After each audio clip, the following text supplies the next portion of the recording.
What is going on, everybody? This is the Weekend Media Podcast. I am Jordan Wheeler. Here's my co-host, Brian Garcia Tirado. Mr. BGT is in the house. We got a lot for you. We are going to be covering the points races. It's midway through the year, so that means points are starting to matter in series. So we're going to be covering Dreamers of Drift, Lone Star Drift, Houston Rallycross. We're going to take a look into the world of FD because some exciting things started whirling up around English Town this weekend. There's some new cars dropping and a lot of stuff happening. It's Men's Health Awareness Month, so let's get healthy, boys. Welcome to the Weekend Media Podcast. That was God good. Damn. Fuck yeah, it was. That Jesus was good. Christ. Hell yeah, dude. And I haven't even had a Zoa yet. I'm sitting here sipping my orange juice because it's that early in the morning. We weren't able to film during our normal time schedule. And so I said to BGT, like, hey, why don't we do it in the morning? He said, bet. What time you want to do it? I said, whatever time works for you, bro. He said 8 a.m. I said, fuck it. I'll have the OJ. We'll be ready, dog. And here we are. I have the coffee. I did wake up earlier than anticipated. And I was like, wow. Go work out, but I committed to this podcast. My family don't wake up until like 9:30, bro. I still get up at like 5, 6, and I'm just like, what do I do? and I like how you are just so stuck in the way that we normally do this. We normally have our drinks here with us. We're having fun. We're just chilling. And you looked and you're like, hey, is it too early for a beer? I literally said, hold up. I looked at my mini fridge and I said, no, wait a minute, it's 8 a.m., dude. What is it? It's 5 o'clock somewhere, dude. It's 5 o'clock somewhere. Hey, you know what, though? It is summer. The official first day of summer was yesterday. And yesterday was the longest day in the calendar year. I think it was 18 hours and change of sunlight. Okay, well, if it's summer, let me take my shirt off. Let's get rolling, man. Wait. Okay, hold on. It's still 8 a.m. in the morning. Let's just wait a little bit. And so, you know what? Like I said, it's midway through the year. We're in June right now. We're off and rolling. I've had so many shows going, but points are starting to matter in seasons. You know, you start looking at the FD schedule. You start looking at NASCAR, even F1. Things really start to matter. And it's also starting to be the same on the grassroots side of things. And we don't want to forget about the grassroots because, like I said, all pro starts with grassroots. So when is the next round of Dreamers of Drift? So the next Dreamers of Drift event is actually going to be Texas Heatwave, big car show at the Austin Convention Center. It's Travis County Convention Center. Travis County Convention Center. I don't even run the series, and here I am. Jeez, this is why I'm manager. So the Travis County Expo Center is going to be a fun run event. So basically, it's a giant car show, indoor, outdoor, and I'm pretty sure a tattoo exhibition as well. Is that what we saw last time? Yeah, it was tattooing. Yeah. That part's indoors. They got big old trucks in the arena. And then outside, we're actually just going to be doing fun runs. So be giving ride-alongs, having a good time. And then August will be the next Dreamers of Drift competition points event. So pretty cool because we're 2 days back-to-back of drifting after having all of June completely off. And I hope we run the big layout because 2 days straight of just running the big layout is going to be really good for a lot of drivers. So how many rounds of Dreamers of Drift do you guys have on the schedule of actual points races? So 4. So you guys are truly halfway through, like literally halfway through. Holy crap. So it definitely matters. Where are you at in the standings right now? Yeah, the very bottom. You can't be lower than Isaac, bro. You can't be lower than Isaac. You had in one more round of competition. Yeah, they cut the list off at the top 11. I haven't gotten the list past that. But I'm definitely higher than Isaac. But yeah, it's 4 rounds. Currently, we're looking at top 3. The first place is Austin Lucy. He's gotten first place at both round 1 and 2, and he's sitting at a total of 200 points. Is he driving the Infinity? What does he drive? No, Austin Lucy's that 240. Gotcha. Okay. And then after that, we got Roy McRae, which is that Infinity. And he's in second place. He's got 149 points. In third place, the boy, part of the Staying Gang, Edwin Flores. He's rocking 130 points. He got third place at last event, I think fourth in the first event. Chris Leonard in fifth with 102 points, which is pretty interesting. I want to point that out, that we are competing with like FD drivers out there. So for a grassroots event, got some veterans out there, right? I remember the first event, I was like, what the hell? Like, we can't keep this grassroots. But it's cool seeing FD drivers out there. It sounds like some of these people are fairly close together, but number one seems like he's kind of running away with that stuff. So Yeah. you really need to step up your game and start improving that so that doesn't happen to you next season. You know, I look at what we have over in Lone Star Rallycross, and we also have some people that are kind of starting to run away with it. Over in Lone Star Rallycross, what you start to see, though, is it happens because of attendance. So you have some people that attend all the rounds, some people who attend part of them. So they've actually had 5 events thus far. I've only been to 3 of them. There was supposed to be a 6th earlier this month, but it got canceled.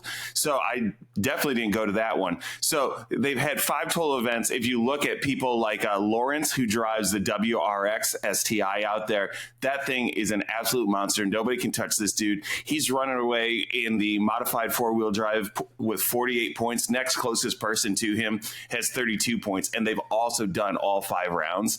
But when you start going down the row, you see some people that are in the 30s, some of the stock classes that are in the 10s. But then when you get over into the category that I am, which is prepared for, which is kind of that halfway point between stock and mod, I'm sitting right now in 4th place.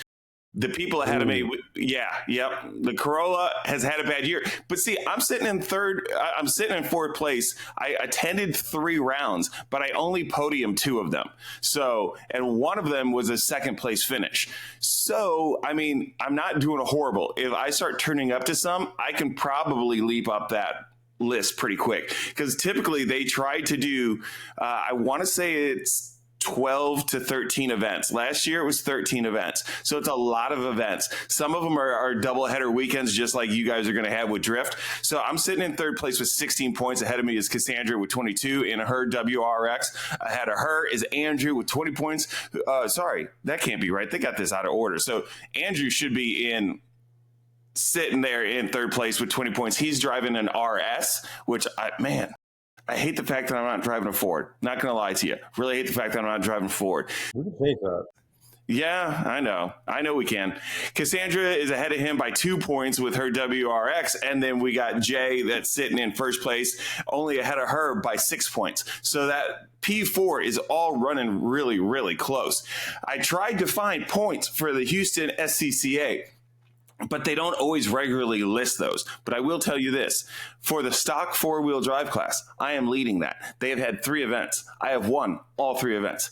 Hopefully won all 3 events. So I am sitting at the top of the list there, which is awesome. That's one that's closer to me. That's one I can attend a lot more often. So I want to make sure that I hold on to that one. If I can jump up on Lone Star Rallycross, I'll do what I can, but no promises. I already said at the beginning of this year, I don't think I have the time to be a championship winner this year. So I'm going to do what I can. But you know what? I also have somebody else that's very close, near and dear to my heart, that's trying to chase down a championship. And that is Mr. James the Machine Dean. Right now, James is sitting in 2nd place points-wise as they head into, I believe, the 4th round of FD this weekend. James trails Osmo by 10 points. Thank you to Mr. Hiro Manoa, who took out Mr. Osmo last event. So James got knocked out in top 16. We all thought, crap, this is not going to be good for us. This means Osmo is going to have a pretty good lead. Going into the top 8, Manoa put on a burner. Took out a 3-time FD champion. This kid is only now 16 years old. Like, this is wild, dude. I'm sitting here at 44 trying to chase championships. You're sitting here at, I think you're like 35. You look 56, but you're trying to chase a championship. This kid is going to be the next James the Machine Dean. I kid you not. This kid has everything it takes in his tool bag to become an absolute monster that's going to wreck FD. It's crazy, too, because like you said, he's 16. He's so young. Going into looking at like how long his career is going to be is just truly amazing. I started my driving career at 25. And I remember starting at 25 feeling like I was old, but it really I wasn't that old. I had tons of great opportunities. I got to drive for BF Goodrich. But how exciting it is for Hiro that he's 16.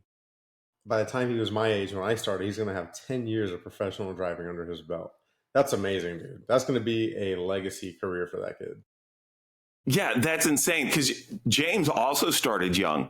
Yeah. Okay. And you see how he is now. But like Manoa is hopping on podiums at an expert level. And that's not to take away from the wins that James had at a very young age.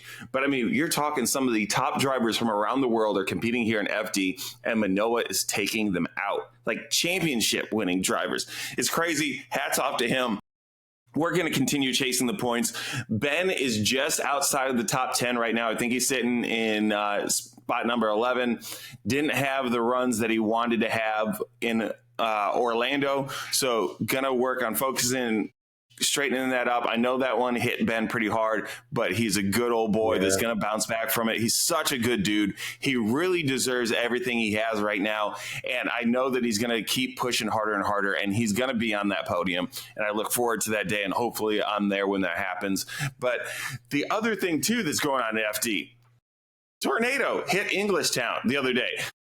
I believe I was on a plane at the time, and I keep getting messages from you guys. I'm like, I don't know what's going on. I can't see any of this stuff. What is going on?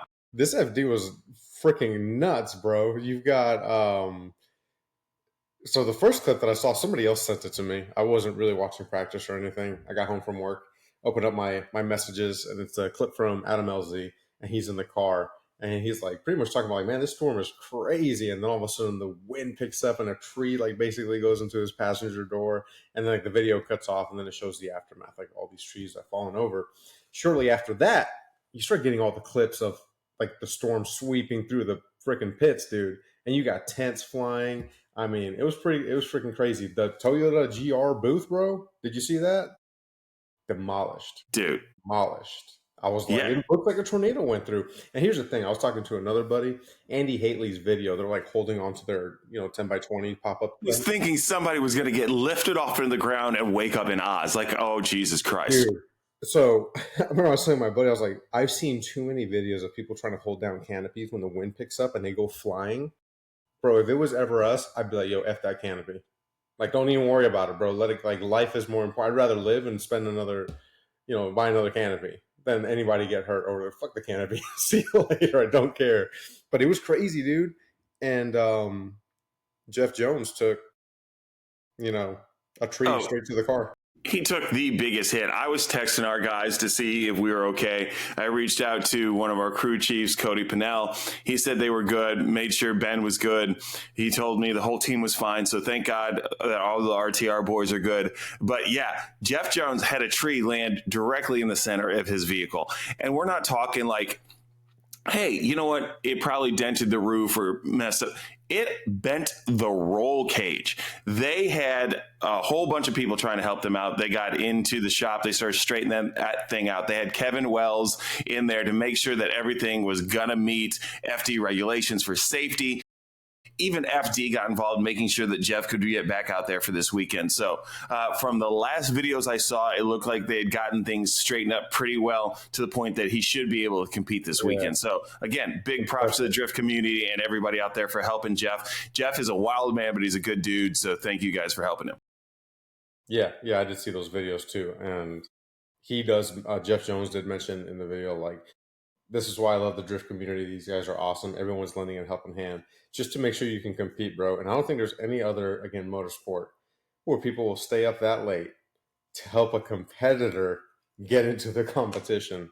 Like when you wrap your head around that, it's like, bro, like it's me versus you. I'm going to help you get up on there so I can beat you. You know what I mean? Oh, 100%. I know that we've gone and helped other teams before. I mean, back in the day, helping Forsberg and his guys out at events that I was at, and just numerous other people that have helped us. We've helped them. I mean, when James's car burnt to the ground, Dean Kearney opened up the shop that he operates for us to come in there and rebuild James's car to come back and win that event. Like that's, again, those relationships that these guys have built through drifting that has allowed this to happen and keep furthering these teams. James went on to win the championship that year. I mean, all the momentum started right there with that event, and we wouldn't have been able to do it without Dean opening up that shop for us. And it's wild to, you talk about people not supporting people, or some of the snobs of motorsports, or just the world in general, and then to see things like that, you're like, okay, yeah, this instills a little bit more faith in us. Yeah, you see it very often too. I think I forgot who it was, but somebody borrowed a transmission from somebody last year at one of the FD rounds, and I'm pretty sure it was English Sound. But I'm like, man, they're just out here just lending transmissions, dude. When you know a guy right now that won't even let you borrow his pickup truck to move a washing machine. Yeah, I know people that wouldn't let me touch their tools to screw in a light bulb. Not that you need screws to put in a light bulb, but nevertheless, we're moving on. Yeah, but at the end of the day, it's cool to see that in motorsports, and that's what we need more of. And this is at the pro level. You know what I'm saying? So for anybody who's out there that's running an autocross, and I purposely start with you guys, or any other type of event, just know that if the pros are out there willing to help each other out, I think we can give each other a helping hand too. And again, it all starts with grassroots. If we can't help each other out, nobody's going to help us out, and then we fade away, we die. And I don't want to do that. I don't want to do that. Keep drifting alive, keep grassroots alive. Let's do it. But hey, you know what? Other exciting things. I don't know a lot about this, but I saw recently the release of the ZR1X. So I'm sorry, the ZR1X, it's a new Corvette that is electric assisted and has over 1,200 horsepower, and they say is the most track focused Corvette of all time. Chevy is calling it their very first hypercar. So that is absolutely wild. All I had heard about recently was the ZR1, but now we have the Stingray, we have the Z06, the ZR1, the ZR1X, the Zora is on the horizon. I feel like Chevy is becoming the new Dodge, where you got one car that you're going to give 7 different names to keep pumping out models. But hey, it looks cool. It looks fast. Don't disrespect the Corvette and calling it the next Dodge, bro. I can't even let you go that far. And this coming from a Mopar guy. I can't let you go that far, brother. Too far. Let the Corvette sing, man. Yeah, I've got it pulled up here. Pretty crazy performance.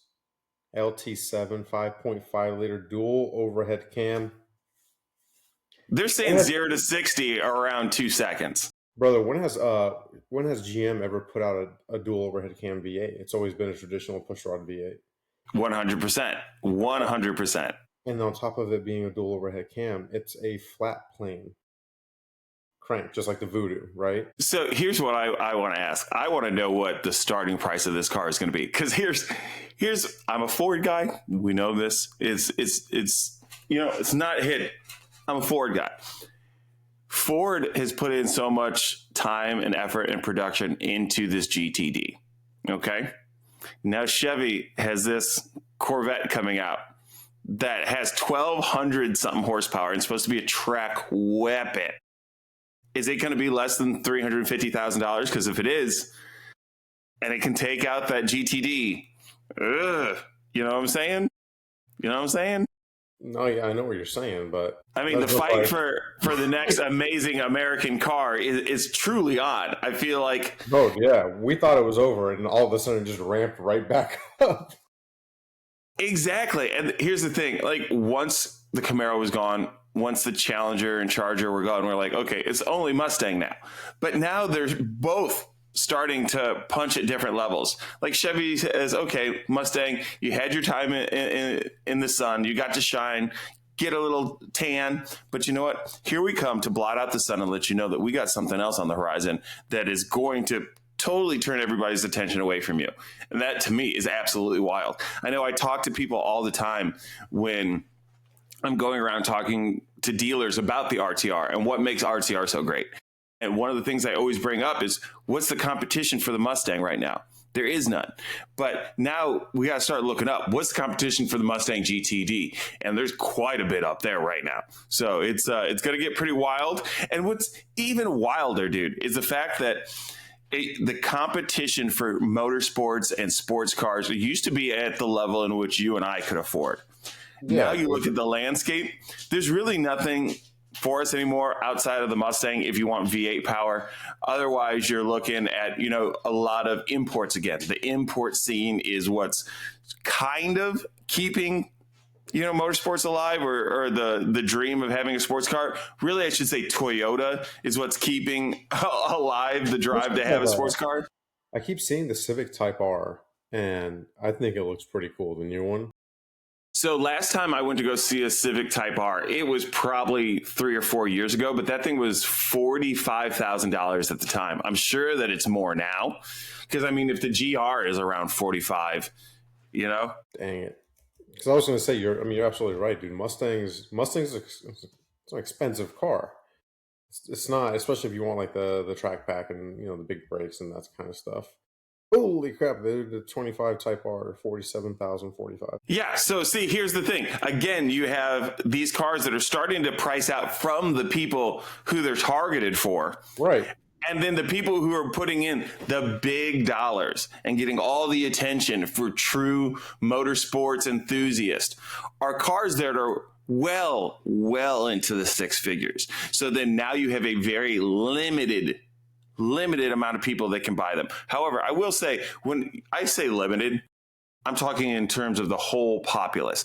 I will say this, Brian, when I have been out going to dealers, talking to people who have been purchasing the new RTRs, a lot of people are going with the new paint to sample. We have well over 100 people that have special ordered just this year a paint to sample car. And some people may say 100 isn't a lot. It is for a specialty vehicle. Yeah, it is. And when you're looking at the fact that well over half of those are individual colors that the customer picked themselves, that's insane, dude. That is absolutely insane. And then you start hearing the stories about the people that are getting these. It's people that, I've had Porsches for a while and I wanted to try an American car so I could go out and have fun with it.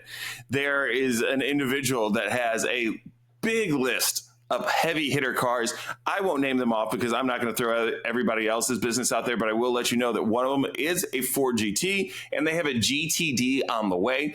And the reason they got this Mustang RTR Spec 3 was because they've been waiting a while for their GTD and they just wanted to have a Mustang to have fun with until it got there.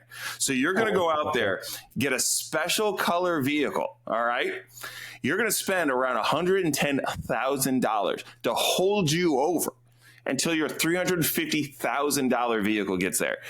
And the other thing, too, that blows my mind, and I've said this before, is as a populace, when we start thinking about where money comes from, we're thinking CEOs of big hedge fund corporations, we're thinking doctors, we're thinking lawyers, but a lot of people that I've been seeing and speaking with, we're talking chicken farmers, pig farmers. We're talking people that have started construction businesses, started rental properties from scratch, remodeled the places themselves and started building. We're talking about people who built themselves up from the ground up. All right. And some of these are even in areas in which you try to tell a kid today, like, hey, would you think about doing this? They turn their nose up at you and look at you like you're crazy. So again, there's pockets of money out there that are being made by people you don't even think about, but also it comes down to the fact that, I told you, BGT, before we came on air, I was outside mowing my own lawn because I can't get my kids to do it. It's all coming from a lot of stuff in which people just don't want to do those jobs, so they overlook it. So then what happens? The demand is still there for that, which means that you have a limited pool, which means you're asking what you want to do that job.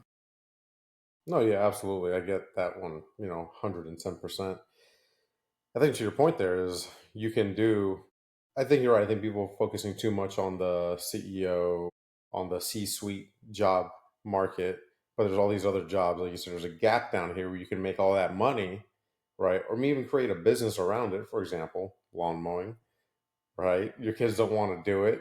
Imagine if somebody came up to you and said, hey, bro, for $40, I'll mow an edge of your yard and I'll pick up all the clippings.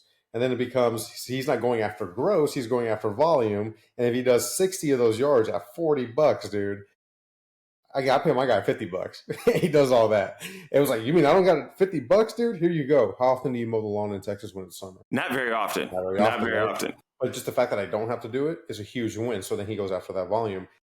Pretty sure that guy, the first time I saw him, showed up in a taco truck, right? Tacoma, right? The other day I pulled up, it was the F-350 dually with a trailer and a zero turn in the back and the small lawnmower. I was like, God, right? So he's making money.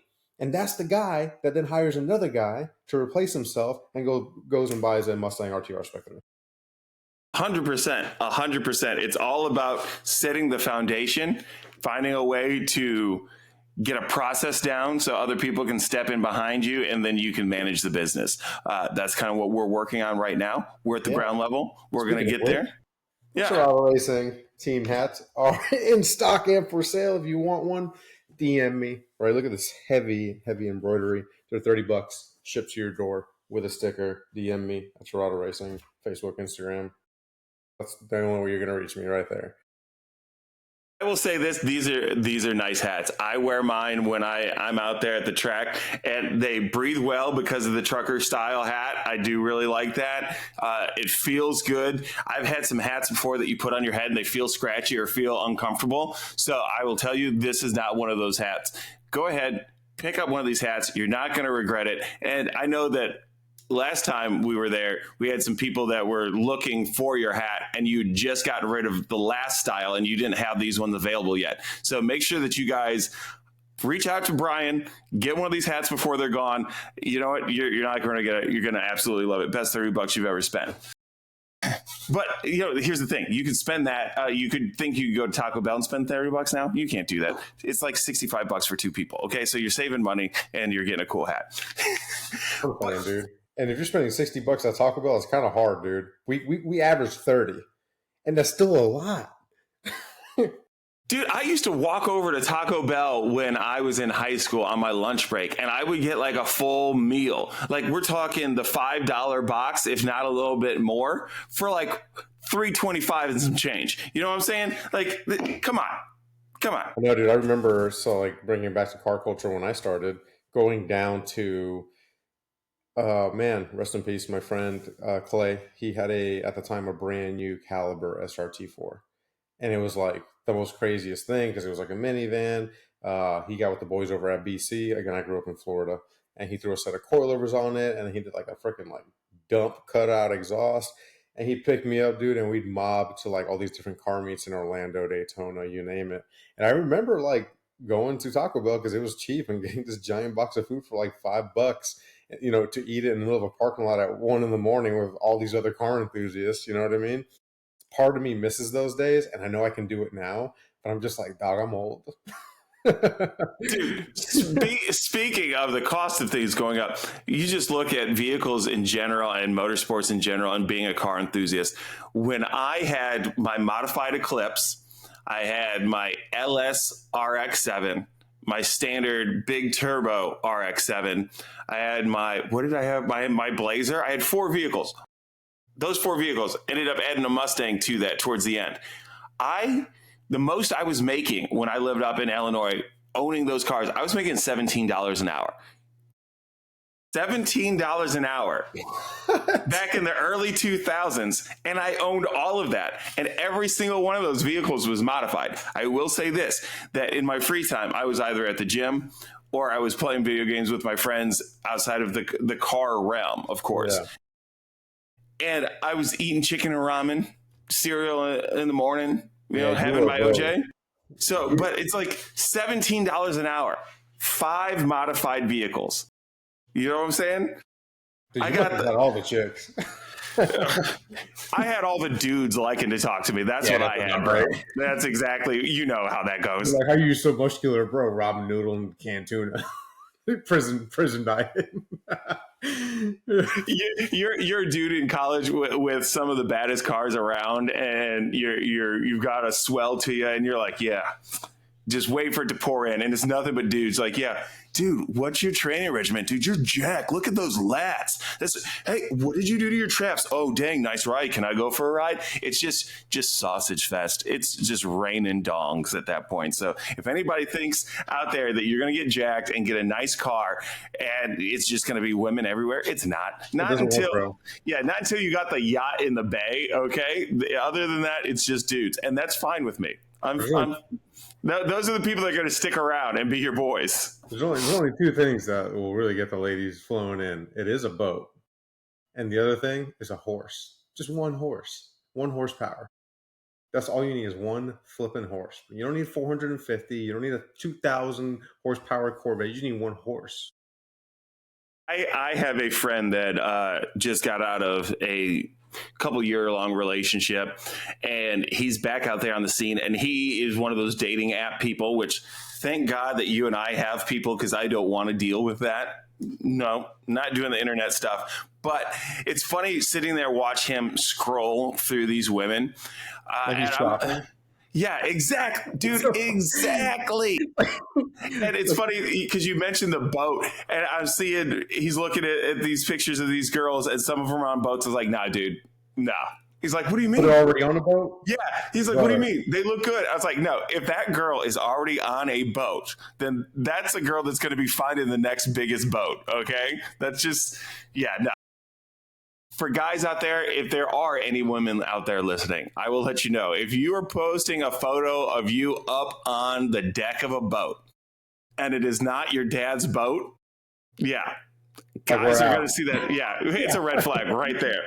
The other thing, too, that I find wild is that people will just sit there and like people are filling out profiles. You know what I'm saying? And nobody looks at that. They're just quickly swiping. And I remember originally saying to him, like, why would you like some of these chicks? Because their first photo there is of them in a bikini or, you know, just boobs sitting up. But watching him swipe, that's what catches his attention. You know what I'm saying? Like, he'll swipe a billion people and, oh, there's one that I can see a little bit of skin. Okay, there we go. It's a good one.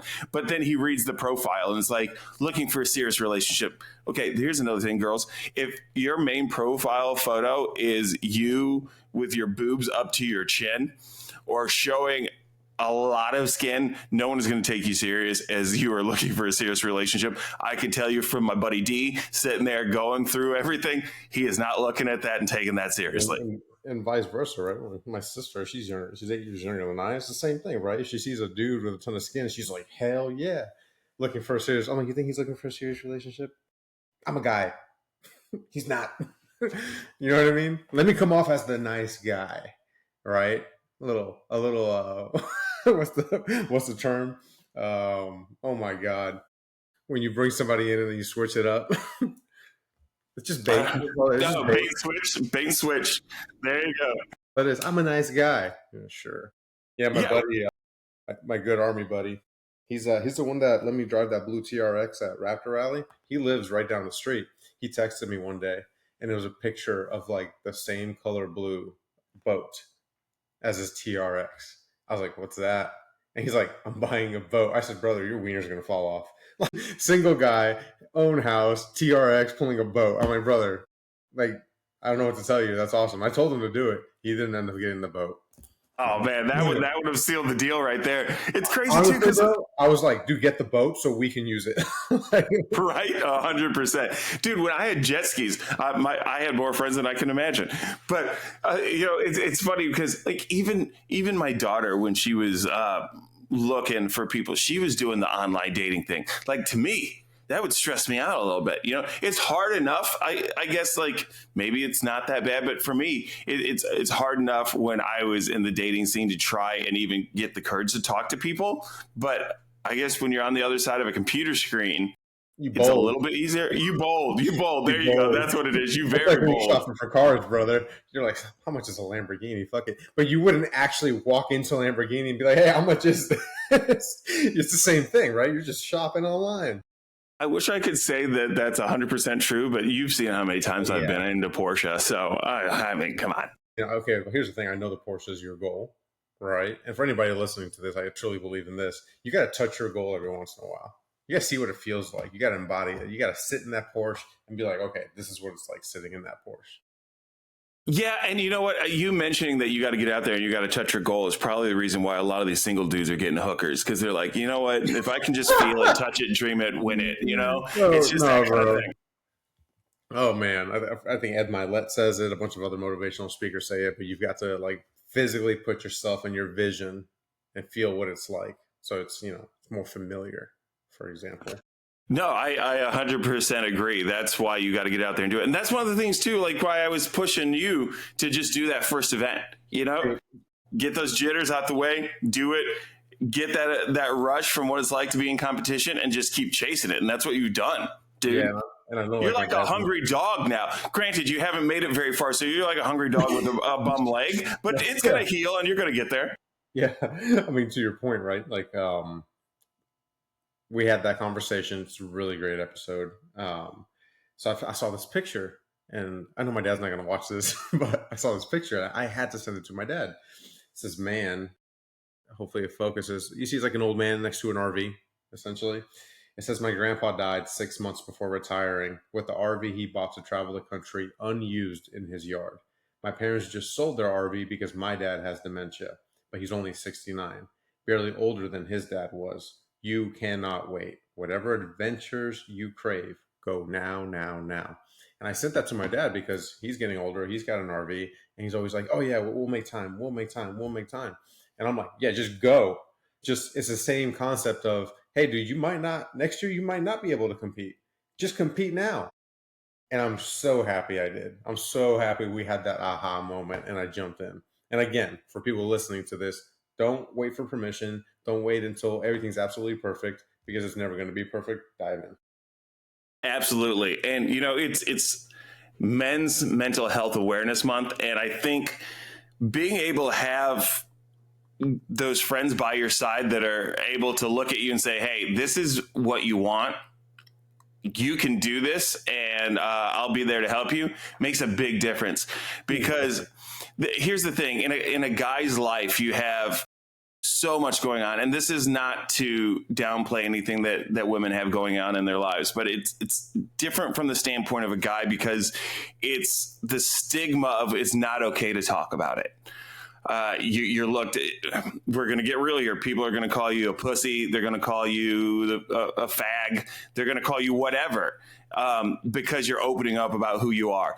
But even those same people that are saying that to you are going through the same stuff, you know? So it just takes meeting that right group of people, which I believe we here at Weekend Media have now, to be able to tell you, this is what's going on. This is what's going to motivate you to move forward. Whether that is taking the leap of going into a motorsport or following your dream, whether it's you're in a bad relationship and it's helping give you the courage to leave that, you know. Everybody goes through hard stuff. I know when my grandfather passed, I felt like I had to be strong for everyone else, so I could be there for everybody else who was sad or who was crying. And I just remember going through all of that, just like, hey, it's going to be okay. It's going to be okay. And then I came back home, and it was probably 3 days later at the job that I had at the time. I walk into my office and I just hit the ground and just start bawling, because it just hit me like a ton of bricks. And it was just all this stuff that I pent up, that I didn't say, that I didn't let this emotion out.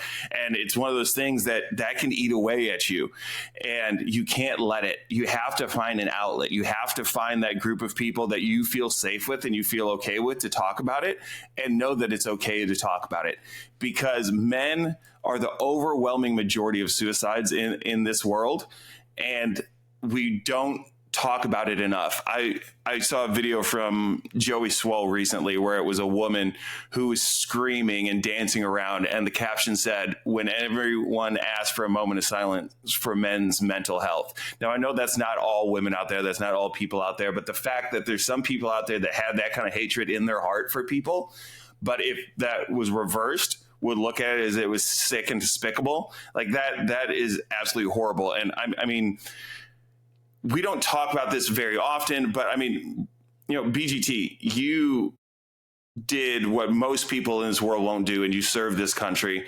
And amongst your group of people, amongst military soldiers, you know, the people who have served their country, you see the highest numbers of that, you know, all the stuff that they have dealt with. So, I mean, you know better than anybody else that coming back and being able to have a strong foundation means the world to a man who's going through that. Yeah, no, absolutely. A lot of, I think that's where the term, you know, brothers in arms really comes in, because I can tell you right now, there's people that I helped. There's other people that I helped that are still friends with me to this day, they're my brothers, right? And without each other, looking back, you can't even fathom how you would have gotten out of those situations. I'm not talking like physical situations. I'm talking about mental. One of my buddies, you met him. He went to one of the very first Dreamers we did when we had the tent up against the brick wall. His name is Quentin Held, and we were in Yeah. South Korea together. And yeah, he was technically under me, right? And he was just kind of like messing up a lot. And typical toxic masculinity army. I was like, bro, this kid's just being a piece of shit, right? I'm like, drink water. What are you doing? This, that, and the other. And then one day he finally comes to me. He's like, yeah, my wife's cheating on me. She pretty much told me like, go eat shit. He's like, I don't know what to do. The kid's falling apart.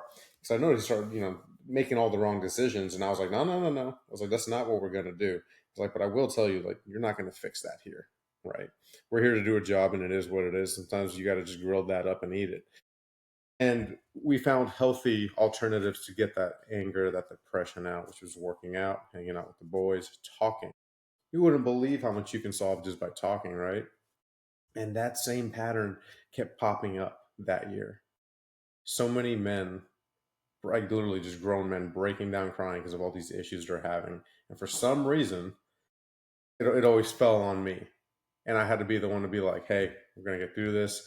And honestly, South Korea for me, that whole year was probably the most depressing. That was the most depressing year I've ever had. So depressing to the point where I don't have a lot of memories of it. And that's one of the symptoms is memory. Like you don't remember an entire year where I just know I was super depressed because I didn't want to fricking be there. Right. But I do remember the people and those lifelong friendships. But yeah, it's a big thing, man. And I think it's always important to lift each other up. Like you said it, this friends group we have now, we're not perfect, and we've helped each other through a lot of things, motivating each other, lifting each other up, helping each other make choices, guiding each other through those choices. Yeah, it's been, and it's important for guys and girls alike, man, brothers and sisters, but for the guys especially because we don't talk about what we're going through. Yep. I mean, I have picked up the phone before and called you when I've been pissed off. I've shed a tear, and when you have something goes on that you're pissed off about, you've picked the phone, called me. I just sat there and I listened to your rant, and that's it. And that's what you need sometimes. You just need to know that you have someone that you can do that to, and you can be okay with, and not feel like you're being judged. And even for guys who are out there in relationships, you can feel like you are truly safe in the arms of the person that you're with, and you can 100% love them and still not feel comfortable bringing stuff up to them. And that doesn't mean that you don't care about them or you don't feel that they can help you through it. What it is a lot of times for guys is that they feel like we have to keep the people that we love safe. We have to protect them. We don't want to put unneeded stress on them because maybe they have other things going on in their life. So that a lot of times when you're in a relationship, you keep stuff back because you don't want to put your stress on the person that you love for fear that that'll just affect them. And so then you eat that. But just like Brian said, you gotta find your outlet. You gotta do what you can and take care of yourself mentally and physically, both. Like, because if you're not right here and you got a big old beer gut, you're gonna, oh man, it is not going to be a fun life. You're going to check out way too soon. So people need to start focusing a little bit more on mental health and physical health and go from there. I know that you look at me and you're like, oh my God, this guy is 26 and just jacked like the Rock. But that's just because of the lighting and the camera angles. I got to work on it. And that's the other thing too. I think, I don't know who I was talking to recently about this, but I'm over 40 now. Again, I know you guys are all surprised, but I don't lose weight like I used to. Hell no. Do I put on weight? I think I still have a fairly high metabolism. I haven't had to really train a lot, and I've been able to keep where I am, but I'm not moving up. And I'm slowly creeping to where I can feel the gut there, and I feel myself getting tired. So as you get older, it gets harder. So again, much like with when we're talking about if you have a goal out there, run out there now and do it. Same thing with your health. Don't sit back and say this is going to be something I start later, because the later you start, the harder it is to get to that goal. So get out there and do what you need to do. Bro, and okay, on top of that, I'm a huge physical fitness, working out. I love it. And like you said, yes, now that I've gotten older, my metabolism has definitely slowed down compared to when I was 25, but I've never stopped training. That's why I tell people, don't let me fool you, bro. I'm fast. I do my cardio, I do my lifts. And it's different now though, right? Now with age, I'm like, I'm not really trying to bench 315 30 times. I keep everything at, for the most part, 225, right? 225 bench, incline, decline, flat, that kind of stuff. But the science behind it, and this is why everyone when I was in the army who would come to me for help, like, I got to know what to do. They're down depressed. I'm like, work out. You see, because when you work out, it's impossible to work out, release those endorphins, and then feel sad and bad, because those endorphins are masking the pain. That's why people said it feels good to work out, because when you start getting that rhythm, you start getting that pump, your body's releasing these feel good endorphins.